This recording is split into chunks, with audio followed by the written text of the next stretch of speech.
Bom dia, boa tarde e boa noite a todos, todas e todes. Sejam bem-vindos à nossa última aula do curso de Brasil Império, onde falaremos sobre 1888 e o fim do período imperial, bem como também o início do período republicano. Vamos lá. Aqui no caso eu vou fazer de um modo um pouco diferente, justamente porque todo o contexto que a gente precisava para essa aula já foi dado na aula anterior. Então vamos um tanto quanto direto ao ponto, certo? Então os acontecimentos, já remontando também um pouquinho do que estava na aula anterior, basicamente, bom, tem alguns itens aqui que são, de fato, referentes à aula anterior, mas aqui a gente vai focar um pouco mais numa aula um pouco mais concisa, Aliás, um pouco mais concisa e também um pouco mais carregada, de informação, digamos assim, Enquanto a gente focou, na última aula na questão do movimento abolicionista e de como tudo isso se encaixava com a questão do declínio do Segundo Reinado. Claro que mencionamos os outros fatores que levaram a isso, mas o foco acabou sendo esse. Nessa aula a gente vai dar um foco muito especial à questão do exército, justamente porque, e daí essa imagem logo à esquerda, justamente porque a nossa república, a velha república, no caso, a primeira tentativa, o golpe republicano e depois a instituição da república, vai ser basicamente como posso falar, um governo, que foi erigido, digamos assim, sob o firmamento dos militares, do exército. Então, por exemplo, já remontando um pouco algumas coisas que a gente até mencionou brevemente na aula anterior, que aí a gente vai entender o porquê dessa participação do exército ser tão importante. A Guerra do Paraguai, a gente sabe, que ela deu ao exército brasileiro, que era um organismo militar, basicamente formado por classe média, pela classe média, uma grande coesão interna e, consequentemente, uma força social e política. Além disso também, o contato dos nossos oficiais com os oficiais dos países da bacia do Rio do Prata, que eram de regime republicano, acabou tornando o ambiente militar propício à mudança de forma de governo imperial.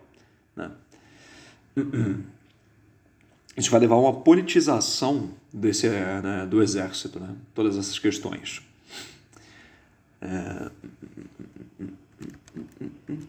E aí, conscientes desse novo ideário, desse novo poderio também, e crescentemente politizados, os militares não vão passar...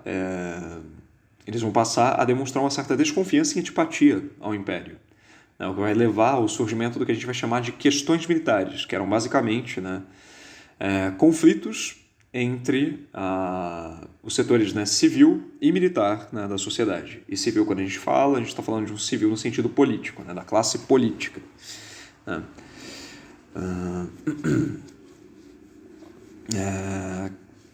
Muitas das iniciativas governamentais feitas durante o Segundo Reinado, após a Guerra do Paraguai, vão acabar levando a um descontentamento e atritos entre entre o Império e os militares. E, por exemplo, se a gente pensar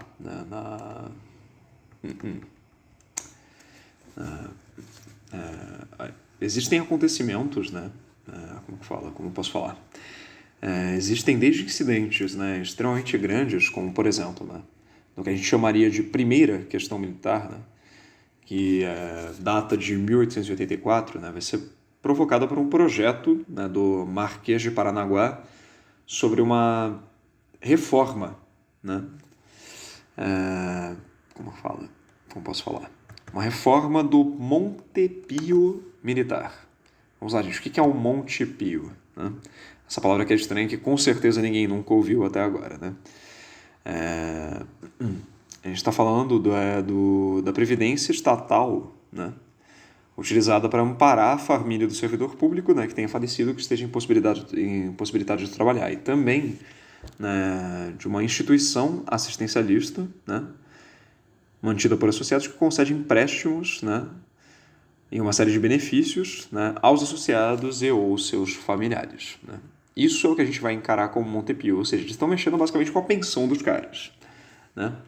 E aí, revoltados com essa iniciativa, né, realizada sem a menor participação do Exército, aliás, alguns oficiais vão formar uma espécie de diretório na escola militar, que vai acabar delegando poderes ao tenente-coronel Sena Madureira para atacar pela imprensa a reforma projetada pelo gabinete.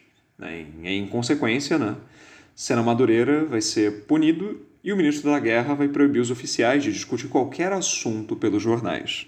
Olha só. Isso, né, pensando num evento grande, né, pensando numa coisa, né, um tanto quanto, né, como fala, de maior expressão, né.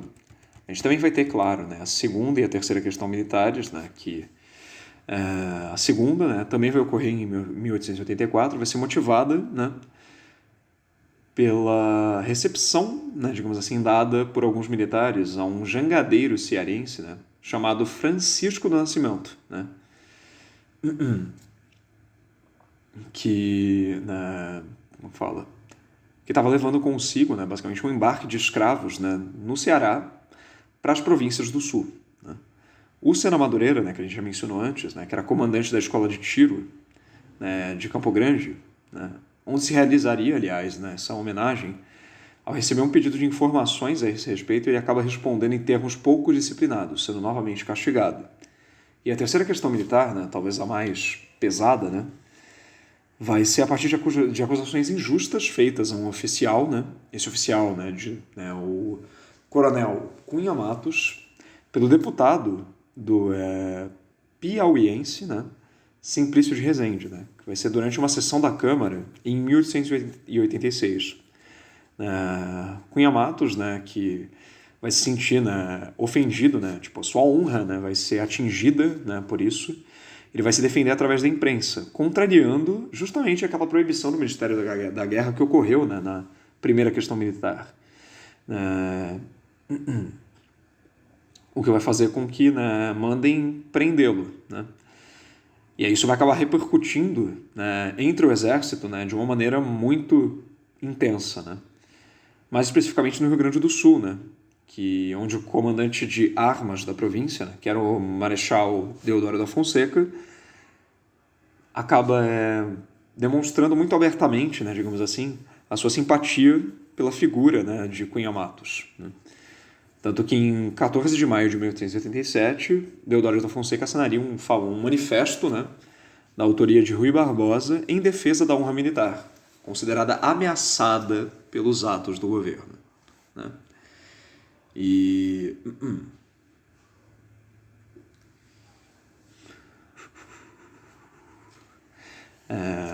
como fala, em meio a esses acontecimentos, né, e claro, alguns outros menores, né, a gente vai acabar vai acabar se desenvolvendo um abismo entre os militares e o trono, né, o que vai acelerar, né, a mudança, digamos assim, do regime, né, pensando, né, no Segundo Império e tal.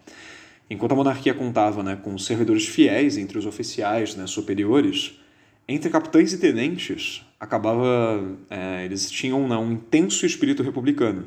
Né?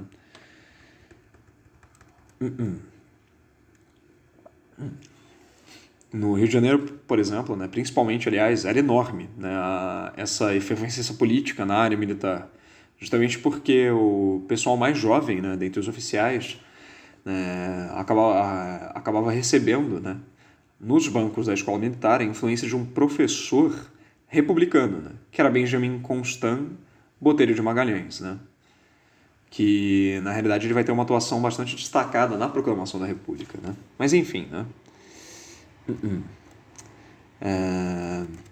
as questões militares, né, como a gente já nomeou aqui, eram habilmente exploradas pelos republicanos, né, que não cansavam de acirrar, né, os ânimos dos militares contra o governo, né, prometendo a eles, né, todo o apoio nesses momentos. Né. Por exemplo, o jornal O País, né, lá no Rio de Janeiro, dirigido por Quintino Bocaiúva, né, fazia um enorme, burburinho, né, em torno dos conflitos entre o governo e o exército, né. Isso, né, já vai denotar justamente o apoio de outro setor dessa classe média, são justamente os profissionais liberais, ou seja, a imprensa, né, nesse contexto. E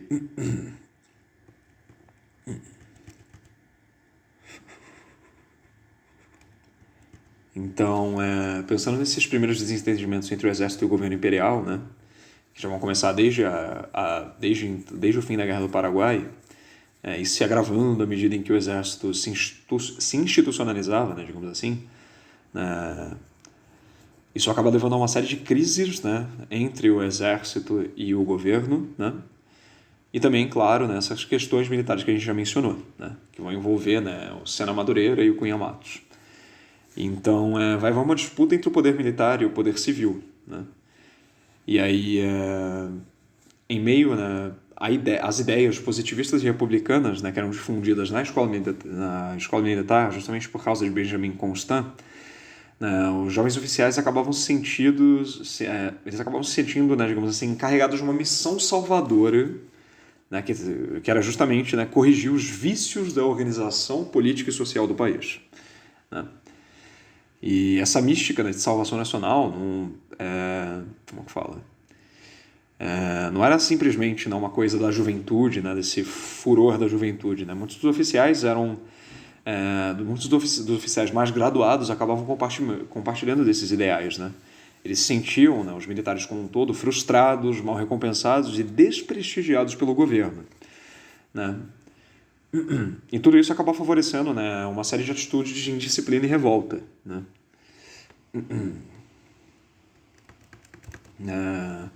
Pelotas, né, que é um dos chefes militares, né, de maior prestígio nesse momento, ele vai dizer, né, até mesmo que num efetivo, né, de 13.500 homens, tinham pelo menos, né, 7.526 prisões por indisciplina.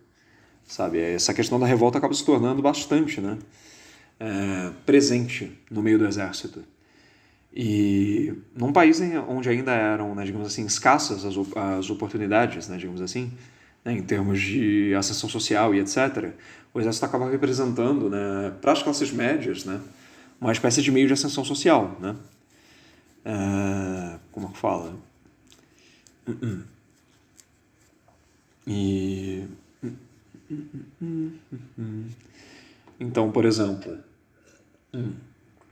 os manifestos, né, digamos assim, dos militares, né, os pronunciamentos militares, né, no caso, as medidas tomadas por eles, etc., eles acabavam levando a marca do exército, ou seja, né, a participação dos militares na vida pública, né, como elas estavam se dando nesse momento, acabam multiplicando, né, esses conflitos, né, o que vai acabar agravando mais ainda a situação. E claro, né, a gente tem que mencionar que o exército não é necessariamente coeso e unânime, né?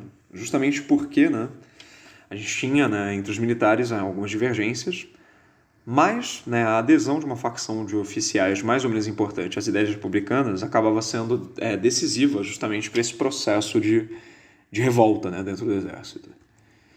Então, quando os civis, né, vão passar a procurar os oficiais para tramar a conspiração e preparar o golpe, eles vão acabar encontrando um ambiente totalmente favorável a isso, né? Eles vão ser acolhidos, né? Justamente porque eles estavam diante de um mesmo objetivo, que era alterar as instituições vigentes, né? E outra coisa também, né, é que o exército também vai manifestar um certo apoio à causa abolicionista, né? Se recusando a perseguir escravos fugidos, né, nesse momento. Então o que restava na prática era proclamar a república, né? Através de um golpe, claro. O clube militar ele vai ser, a partir de então, né, o maior núcleo de conspiração, né, dentro do exército. Ou seja, né, a gente pode dizer que a república nasceu sob signo do exército, né, gente? É por isso que existe essa importância dos militares nesse processo, né? Então as agitações que vão começar a acontecer no país, né, instigadas pelo movimento abolicionista e depois pela propaganda republicana, vão provocar, né, uma certa preocupação justamente nos monarquistas, né? quanto ao destino da monarquia. Então, por exemplo, se a gente pensasse numa hipótese, né, de um terceiro reinado, essa hipótese estava cada vez mais distante, né? Tanto que vão até tentar, né, digamos assim, né, emparelhar o movimento, né, através de, por exemplo, né, o Visconde de Ouro Preto, né, ao assumir, né, o ministério em julho de 1889, ele vai, totalmente ciente, né, desses riscos, né, dessas tensões, ele vai tentar encaminhar um projeto de reformas que vai tentar esvaziar o movimento republicano, né? Tanto que vai falar sobre essas reformas, vão falar sobre ampliação de representação política, como fala, através, né, da questão da alfabetização, né, todos os cidadãos que soubessem ler e escrever, desde que eles provassem, né, o exercício de profissão lícita e estivessem no gozo de direitos civis e políticos, autonomia aos municípios e províncias, liberdade de culto, a temporariedade do Senado, ou seja, tirar aquela questão de um Senado vitalício, o estabelecimento também de uma liberdade de ensino, a aprovação, né, de uma lei de terras que facilitasse a aquisição, né, de terras, respeitando os direitos dos proprietários. Vamos ver outros, né, que eu posso pensar agora assim, soltar de cabeça, né? A elaboração de um código civil, conversão das vidas externa e amortização do papel moeda, estabelecimento de um equilíbrio orçamentário, tudo isso tocando, né, em coisas que também já estavam acontecendo em meio à crise econômica, né, desse período. E também se prometia a retirada do aspecto político do Conselho de Estado, que conservaria apenas o caráter administrativo, o que representaria, de certo modo, uma certa redução, né, mas bem pequena, né, bem tímida, ao poder do imperador, né, de certo modo. E aí, ele vai, né, Ouro Preto vai buscar, né, fazer essas reformas, né, essas reformas tímidas, justamente para que não fossem feitas, né, como fala, através de um movimento republicano, né, no caso, né, através de uma ruptura, né, através de um golpe ou algo do tipo.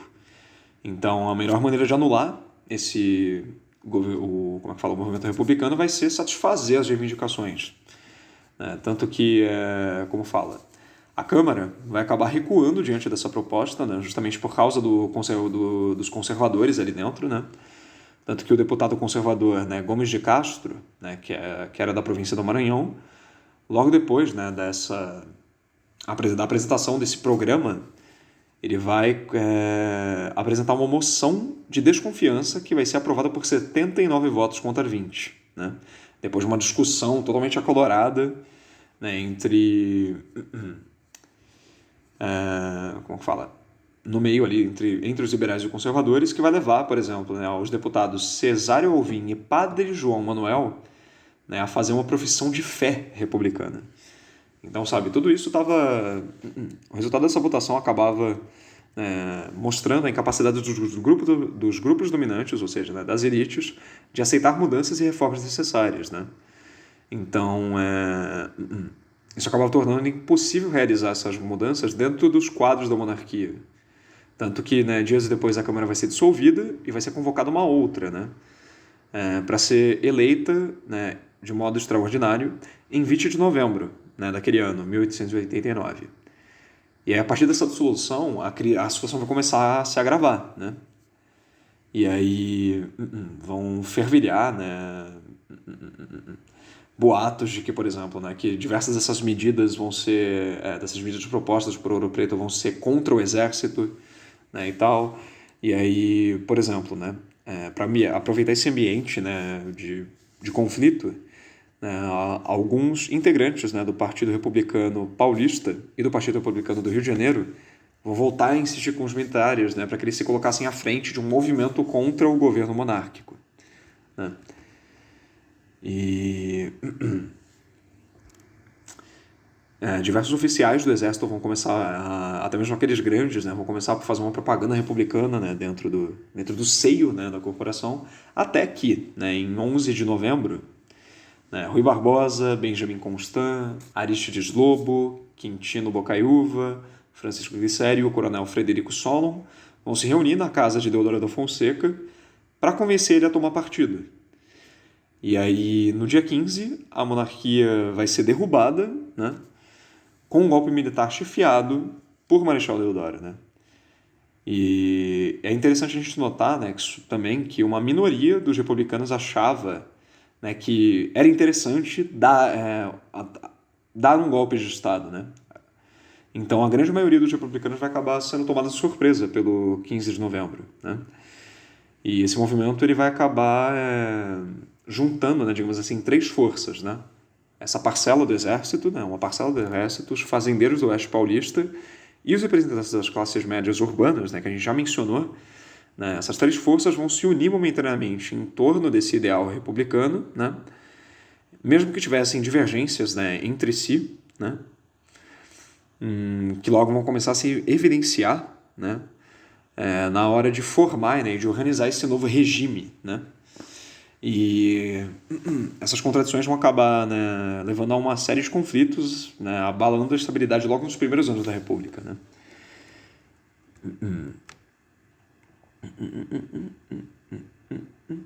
E aí, no caso, né, pelo fato das classes médias, né, e o proletariado urbano, né, digamos assim, não ter lá muito, né, poder político, isso vai fazer com que as oligarquias rurais, né, até 1930, né, durante toda essa chamada Primeira República ou República Velha, tenham, né, tenham a preterência, né, tenham o poder nesse momento. Ou seja, a proclamação da República ela não vai significar necessariamente uma ruptura do processo histórico brasileiro, né? Afinal, as condições de vida dos trabalhadores rurais vão continuar as mesmas, o sistema de produção vai ainda ser o mesmo e o caráter colonial da economia, a dependência também em relação a mercados de capitais estrangeiros também vai permanecer. Então, quando a gente fala, né, sobre todo esse movimento republicano, né, a gente está pensando aqui, né, os republicanos queriam uma ruptura, entretanto, né, ao se aliar com outros setores, né, da política e até mesmo dentro dos seus próprios quadros, né, os quadros mais altos do exército, eles eram formados muitas vezes por, né, filhos das elites,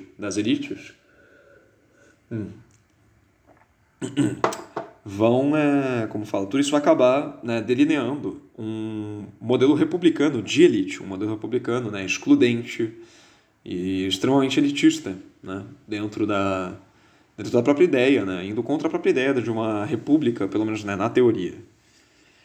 E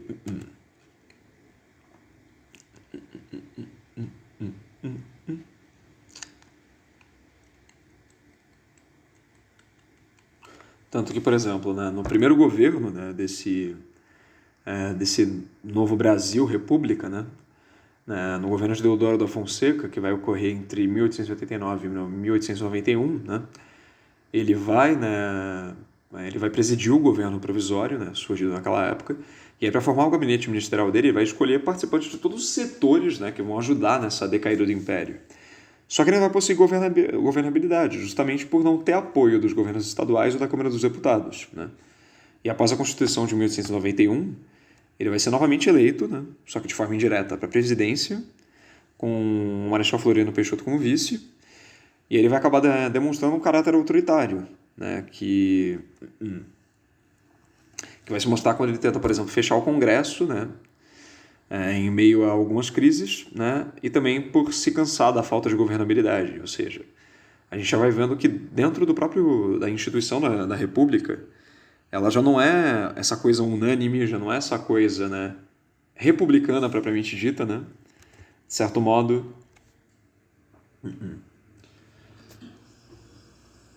E algumas coisas vão acontecer, né, em meio a toda essa conjuntura. Em meio a essa conjuntura, né, algo vai acontecer, por exemplo, né, como a crise do encilhamento, que é basicamente o quê, né? Deodoro ele vai escolher como ministro da Fazenda, né, o jurista Rui Barbosa, né, que vai optar por uma política econômica, digamos assim, diferenciada, né? Entre as principais decisões dele vai ter o incentivo à produção nacional e a emissão de papel moeda, né? Só que essa política papelista vai acabar levando à desvalorização da moeda nacional, o que vai causar uma enorme inflação, e essa crise econômica instaurada, né, por Rui Barbosa só vai reforçar, né, essa falta de apoio dos governos ao presidente, né, Deodoro da Fonseca, né? E é no meio de todo esse clima, né, de desgoverno, né, digamos assim, que logo após a queda do regime monárquico, né, vai ser necessária a formulação de uma nova Carta Constitucional, né? E aí vai ser decidido, né, nesse momento dessa primeira Constituição Republicana, né, vai ser decidido que os moldes que seriam seguidos seriam o norte-americano, né, o dos Estados Unidos, inclusive, né, nomeando o país como Estados Unidos do Brasil. Né, esse nome vai ser mantido até 1967, aliás. Né, e os principais artigos dessa Constituinte vão ser o quê? Né?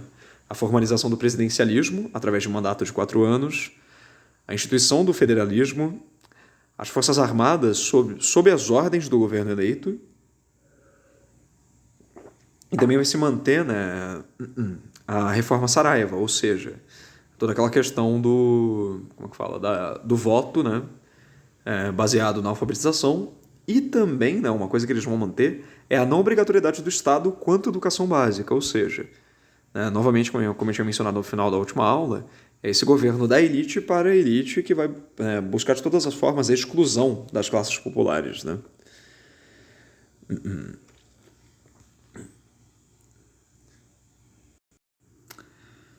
E aí, por exemplo, né, pensando já no segundo governo, né, do Floriano Peixoto, né, que vai ocorrer entre 1891 e 1894, opa, gente, perdão pelo bug, vamos lá. Floriano Peixoto ele vai chegar ao poder de forma inconstitucional, ou seja, através de golpe. Ele vai ter o mesmo caráter autoritário e elitista, né, de Deodoro da Fonseca, e aí o governo dele ele vai acabar sendo marcado, né, por conflitos, né, entre setores conservadores e liberais, né, dentro do Império, né, por exemplo, do Império não, desse novo Brasil republicano, né. A Revolução Federalista, né, que vai ocorrer entre 1893 e 1895, né, no Rio Grande do Sul, ela vai ocorrer quando o partido governista, ou seja, um partido republicano e conservador, né, vai entrar em choque com o partido da oposição, que era libertário e liberal. E também a gente vai ter, né, a revolta da Armada, né, que também vai ocorrer, né, no mesmo ano, né, no início, né, 1893, só que só vai durar um ano, né, em comparação a outra que durou logo 2, né, que vai ser formada por membros monarquistas da Marinha, né, e esses rebeldes, né, esses revoltantes, né, esses revoltantes monarquistas da Marinha, eles vão invadir embarcações e atirar contra a capital, né, e depois se unindo até mesmo aos revoltosos do Rio Grande do Sul, né. E aí, como que eles vão reagir a isso, né? Como vai se reagir a isso? Através de uma pesada repressão. Tanto que Floriano Peixoto vai ser conhecido como Marechal de Ferro. Então, assim, todos os ideais, né, de mudança da ordem estabelecida, dentre outras coisas, no fim, não vão se mostrar necessariamente isso, né? Assim como também o próprio processo de abolição da escravatura, né, vai ser uma ruptura peronomútil, vai ser uma ruptura que não necessariamente vai indicar, né, de fato uma mudança, uma revolução, né, nas bases, né, da formação do nosso país. E é por isso que é tão importante entender esse período, né, justamente para que a gente entenda onde a gente se insere hoje, né, como cidadãos desse país, né, que é o Brasil. Essa história toda torta, né, digamos assim, que a gente tem, né, cheia de reveses e momentos inesperados, de umas coisas totalmente, às vezes até mesmo surtadas, né, no popular, e que vão delinear, né, por que a gente está nessa situação, por exemplo, hoje, né, nessa situação de crise econômica, de um governo que não tem, digamos assim, a capacidade ou interesse em lidar com a pandemia, com a crise econômica e dentre outras coisas, né? E também pensando, por exemplo, no nosso histórico com a ditadura militar, pensando até mesmo na redemocratização, né? Uma redemocratização que só vai conseguir assumir contornos populares quase 20 anos depois, né? Dentre outros episódios, né, da nossa história. Opa! Então, por exemplo, como eu havia pego o exemplo da questão da abolição da escravidão, né? Mesmo com a proibição do tráfico, né, nos anos anteriores, né, iniciando, né, um processo de transição, né,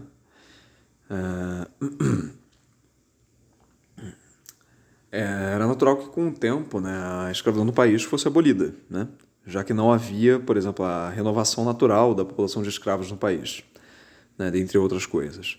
Só que a intenção dos escravocratas era tornar essa transição a mais longa possível.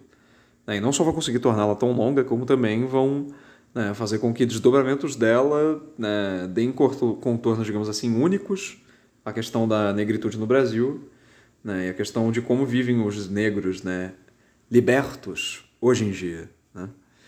Então, quando a gente pensa, né, tudo isso que a gente viu até agora em termos de Brasil Império, a gente vê, né, como fala, na chegada da família real no Brasil e a elevação do Brasil, né, de colônia à parte do Império, né, a gente vê, né, como fala, as elites econômicas daqui, né, as elites políticas crescendo cada vez mais, né, e depois essa elite vai buscar estabelecer, né, seja através da força, seja através da institucionalidade, seja através do enriquecimento, seja através de uma série de coisas, ela vai buscar estabelecer a sua dominância, né, em meio ao território, uma vez que, né, assim como no período colonial, a coroa vai buscar centralizar o governo, né, vai buscar, como fala, é uma forma de governo que vai, digamos assim, desrespeitar os ditames locais, né, a partir da questão do federalismo e da autonomia das províncias, que era algo que já ocorria desde o período colonial, justamente em virtude da incapacidade da coroa de gerenciar os seus domínios no Brasil. Né? Então, sabe, a gente vê tudo isso acontecendo, né, e como isso tudo vai sendo levado adiante com algumas rupturas, né, mas a continuidade ela vai se mostrando de certo modo a mesma. Né? E aí, né, vai se ver com a questão da independência uma chance de impedir o país de retornar ao status de colônia, né, que era essa decisão que Portugal viria a tomar, né, as cortes portuguesas viriam a tomar, né, lá em Lisboa, né, através da instituição de uma monarquia constitucional e tal. E eles vão ver na questão da independência uma forma de impedir isso, né, e de efetivar de fato essa separação, né, do Brasil desse status de colônia, né, subalternizada e etc. Só que aí como que eles vão fazer isso? Né? Apoiando no governo um monarca absolutista. Então, sabe, eles buscavam, o que indica justamente, né, buscar algumas mudanças com o mínimo de ruptura possível, né? Justamente para manter a ordem vigente, a ordem, né,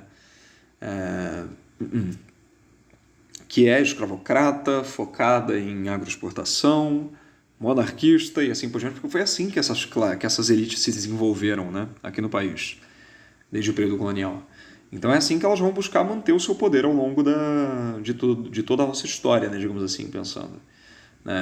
De tudo que a gente estudou até aqui, né, com o mínimo de ruptura possível, com o mínimo de impacto possível, com o máximo de, né, manutenção do status quo possível. Então, quando a gente chega nesse momento, né, do estabelecimento da República, o que vai acontecer aqui não vai ser diferente. Né? Elites, né, novamente, né, um governo de elite, uma participação popular, né, nesse governo, né, reduzida a nada, né, afinal, né, com essa questão a princípio do voto censitário e depois desse voto destinado a apenas alfabetizados. Né, eles estão simplesmente, né, se aproveitando de um problema criado justamente pelo status do Brasil como colônia, que é justamente essa questão da enorme pobreza, da desigualdade social e etc. Né, quem não era, né, dos grandes, quem não era dos latifundiários, quem não era das elites, não tinha chances de, digamos assim, crescer, né, politicamente, economicamente, socialmente aqui no país. E tudo isso, né, vai sendo levado adiante, né, de diversas formas. Né. Uma pena não podemos falar mais, né, sobre a questão, né, da República, justamente para mostrar mais dessas contradições, justamente, afinal, esse é um curso de Brasil Império, justamente para que a gente consiga entender, justamente para mostrar, né, como algumas coisas vão ser mantidas até hoje. Né. É aquela coisa, por exemplo, né, voto para os alfabetizados, né, no período republicano. Não é muito diferente hoje, né, em que, beleza, digamos assim, a educação é destinada, né, a todos e etc., só que sob um modelo que não vai levar em conta as realidades, né, de grande parte da população, né, que vai ser muito focado nessa lógica de vestibular, né, de decoreba, em vez de construção de conhecimento em si, que é justamente relacionar a informação passada na sala de aula com a realidade do aluno. Essa escola, esse ambiente escolar, digamos assim, né, opressivo, relativamente ineficiente, e que faz parte, né, de uma formação, né, de uma mão de obra pouco especializada, né, com poucas chances também de se tornar, né, mão de obra especializada, o que vai manter, né, como fala, essas relações de exploração, né, que no começo, né, assumiam esse caráter colonial de escravidão, depois vão assumir esse caráter de elite, né, pensando nas elites agrárias, e hoje vão assumir também um caráter classista, né, de uma dominação, né, de uma classe dominante capitalista para a classe trabalhadora, né, para os pobres, classe média, que, né, devido ao aparato ideológico, né, construído ao longo de séculos dentro e fora, né, do Brasil,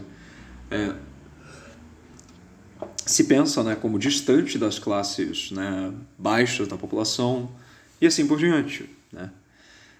A gente vai ver que a gente vê ao longo, né, de todo esse período que a gente estudou que enquanto algumas coisas iam acontecendo, enquanto mudanças aconteciam, certas coisas permaneciam e permanecem até hoje, né, sobre as mais variadas formas.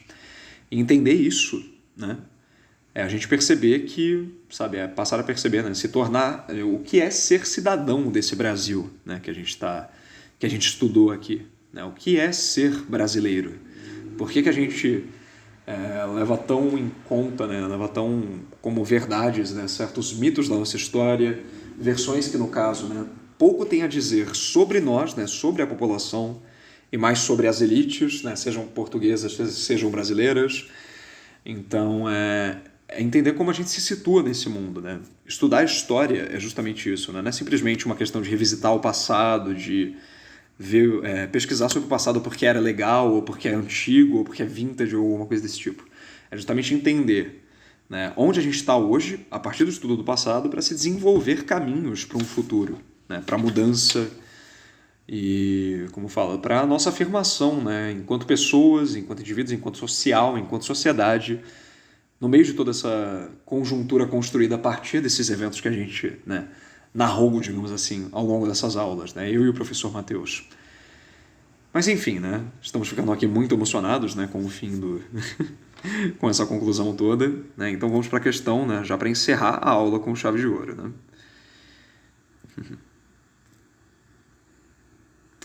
Então, vamos lá, né? Vimos, né, o enunciado, vamos lá. Vimos que o segundo reinado, em meio à conjuntura em que se insere, não foi capaz de responder às novas exigências por mudanças. Ao analisar o esfacelamento da ordem monárquica imperial brasileira, percebemos que ela se relacionou com, né?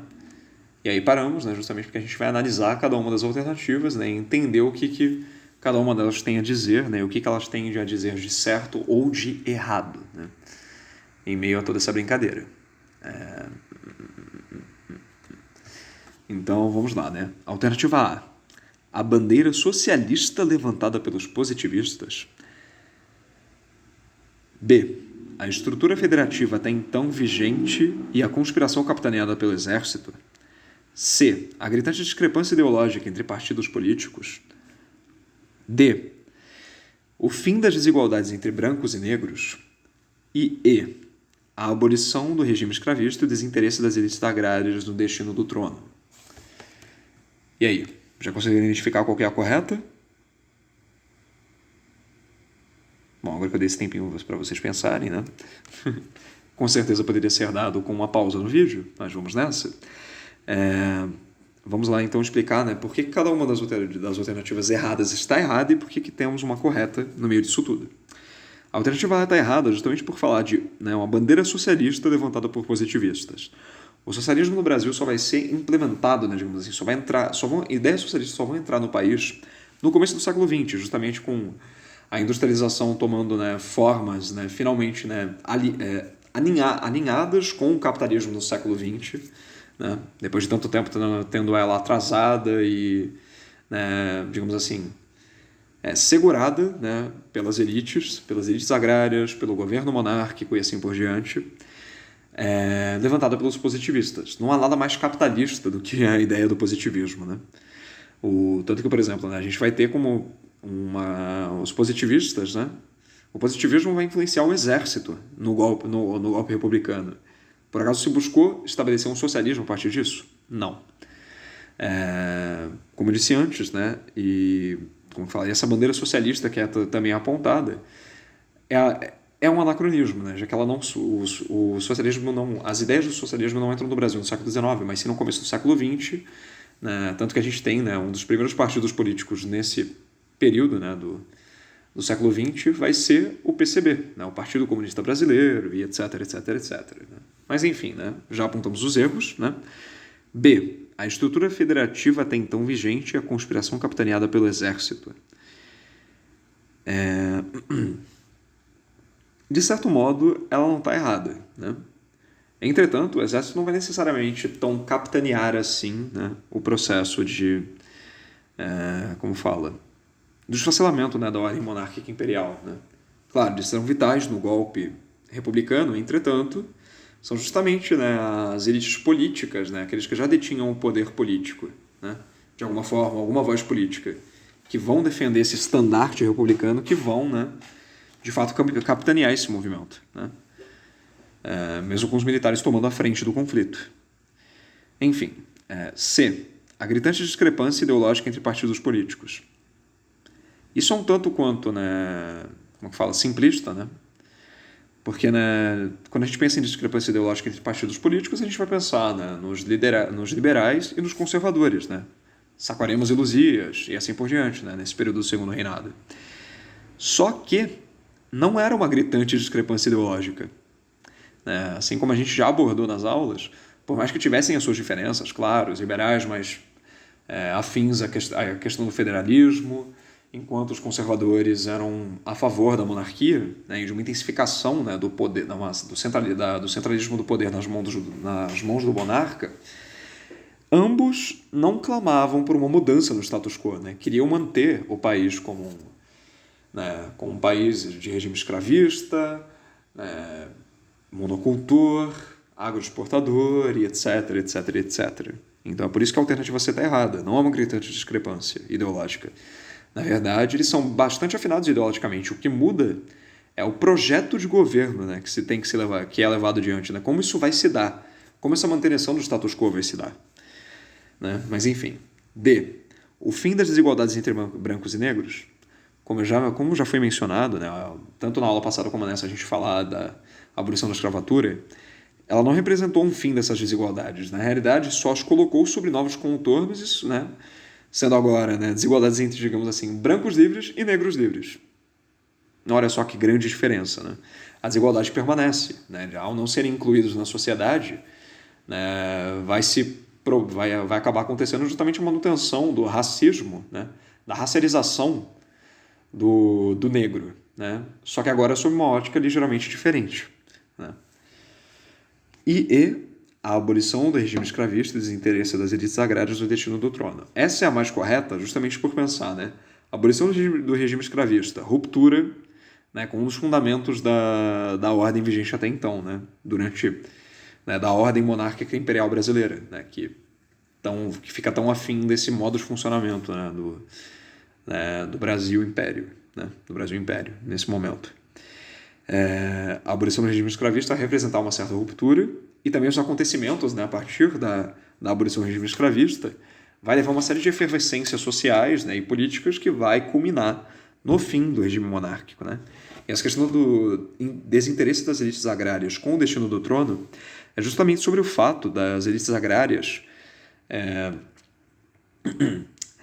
não proporem, né, no caso, uma continuidade da monarquia, né? Mas sim, no caso, né, vai se abrir um âmbito favorável justamente à mudança, né, a essa ruptura, né, desses regimes. Entretanto, né, com as elites agrárias se mantendo no poder. Né, e com as elites agrárias se mantendo no poder, isso significa que, né, elas vão manter seus privilégios, vão manter seu poder político, ou seja, pouco importa se é num regime monárquico ou não. O que vai mudar aqui vão ser essas novas elites que vão entrar, né, seja a elite industrial, seja a elite cafeicultora, seja, no caso, né, pensando nos altos cargos do exército, que agora vão fazer parte, né, o exército agora vai fazer parte da classe política, né, do Brasil República, né, da República Brasileira. e assim por diante. Então, enfim, né? Com isso, nós encerramos, né, a nossa 10ª e última aula. Um bom descanso a todos, todas e todes. Espero que vocês tenham gostado de todas essas aulas, né, que eu e o professor Matheus ministramos. E esperamos também, claro, né, que elas sejam, né, revisitadas, né, em certos momentos, assim que vocês, né, quiserem relembrar isso, né, tiverem também uma nova ótica para trazer também através da construção do conhecimento de vocês, né, em cima de tudo isso. Afinal, com o processo de construção do conhecimento é dialógico, né?